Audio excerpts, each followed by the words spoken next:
In the previous video, I presented the alternating series theorem or test, which allows us to prove that a large family of alternating series are convergent. I assume you have watched that video first, otherwise this one won't make sense. In this video, I want to take things one step further and show how we can not only conclude they are convergent, but easily estimate the value of their sum. I'm going to do this with an example. Here's the exercise. I'm looking at the sum from n equals 1 to infinity of -1 to the n over n to the fourth. And I want to estimate the value of this sum with an error smaller than 0.001. Before I do that, first I need to show that this series is convergent, otherwise it doesn't make sense to calculate this value. And yes, it is convergent because it satisfies the hypothesis of the alternating series theorem. As a quick reminder, this is the theorem I proved in the previous video.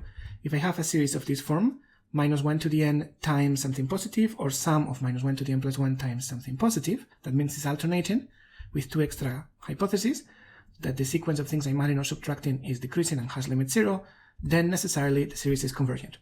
I went quickly through this. This is the theorem I proved in the previous video. If it feels unfamiliar, please watch that other video first. We can use that theorem in this case. For the example I'm looking at, sum of f from n equals 1 to infinity of -1 to the n over n to the fourth. Because it's alternating and 1 over n to the fourth is decreasing and has limit 0. So the series is convergent. So, at least, the question makes sense. This series, this infinite sum, is a number. Now, what is that number? That's what I want to know. By definition, an infinite sum is defined as a limit of finite sums, as a limit of partial sums sk. This suggests I could use sk as an estimate. And I remind you, sk is the sum of the same terms, where I stop at k instead of continuing going to infinity. This is a priori a good idea because a finite sum is something I can calculate. I'll probably have to take a large value of k. So if s is the limit of the sequence sk for a very large value of k is probably a good estimate for s.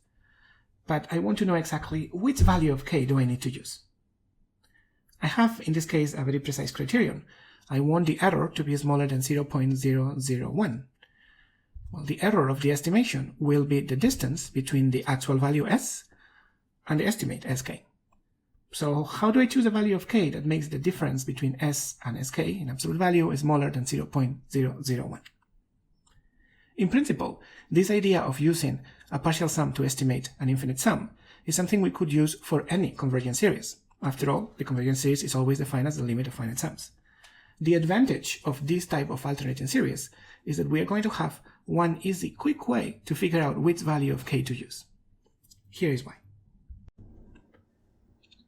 This is the picture I drew in the previous video that shows the partial sums of a series like this. I start at 0, I add something, then I subtract something smaller, then I add something smaller, subtract something smaller, and so on. This series is convergent, and the value of the series, the value of the infinite sum, is somewhere here, it's in the middle. It's greater than all the even partial sums, smaller than all the odd partial sums. Now, I am interested in the error of an estimation by a partial sum. So, for example, if I stop at this partial sum, or if I stop at this partial sum, what is the error I'm making? Well, let's see. If I stop at this partial sum, the error I am making is the distance between the actual value of the series and the value of the partial sum. And that error is smaller than the first term I am not adding. Or if instead I stop at this partial sum, then I want to see what's the error I'm making, the distance between this partial sum and the actual value of the series.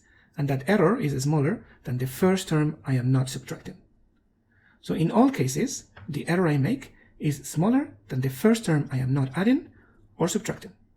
And it should be clear that this only applies to this specific type of series. I am going to call this a theorem. In fact, it is the second part of the alternating series theorem.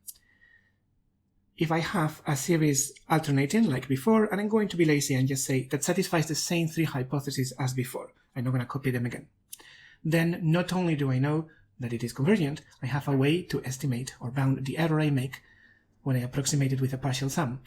The distance between the actual value of the infinite sum and the value of the kth partial sum is smaller than the first term that I am not adding or subtracting. That's it. It's simple and it's convenient. Let's go back and finish that exercise. This was the question. I have this infinite sum, and I am estimating it with the kth partial sum. I was concerned about the error of the estimation. I now know it is smaller then the first term I am not including. Since I am cutting the infinite sum at the kth term, the first term I am not including is the k plus first, or 1 over k plus 1 to the fourth. So for my purpose, what I need to do is choose a value of k such that 1 over k plus 1 to the fourth is smaller than 0.001. That's it. The rest is algebra. At this moment, I invite you to pause the video and just do a bit of algebra and solve this inequality. Which integer k satisfies this? If you go through that, you will get that k equals 5 is the smallest one that works, and to make my life simpler, I'll take the smallest one that works. So let's finish this. My estimate is going to be S5, which is the sum of the first 5 terms in the series. That's it. I can compute this easily, and the first few decimal digits are minus 0.94753. I can actually compute the exact value of this infinite sum with other methods. There's a way to do it, although it's much more complicated and it's too advanced for what we have at the moment, so I won't explain how to do it, but I can compute the exact value of the series, and the first few digits are minus 0.94703. So as promised, this worked. With this simple estimate, it has 5 terms, I got an error that was smaller than 0.001. In general, for other kinds of series, for Taylor series, there are a few theorems that give us a way to bound the error that we make when we estimate an infinite sum with a partial sum. But none of them is as simple as this calculation that we can do for alternating series.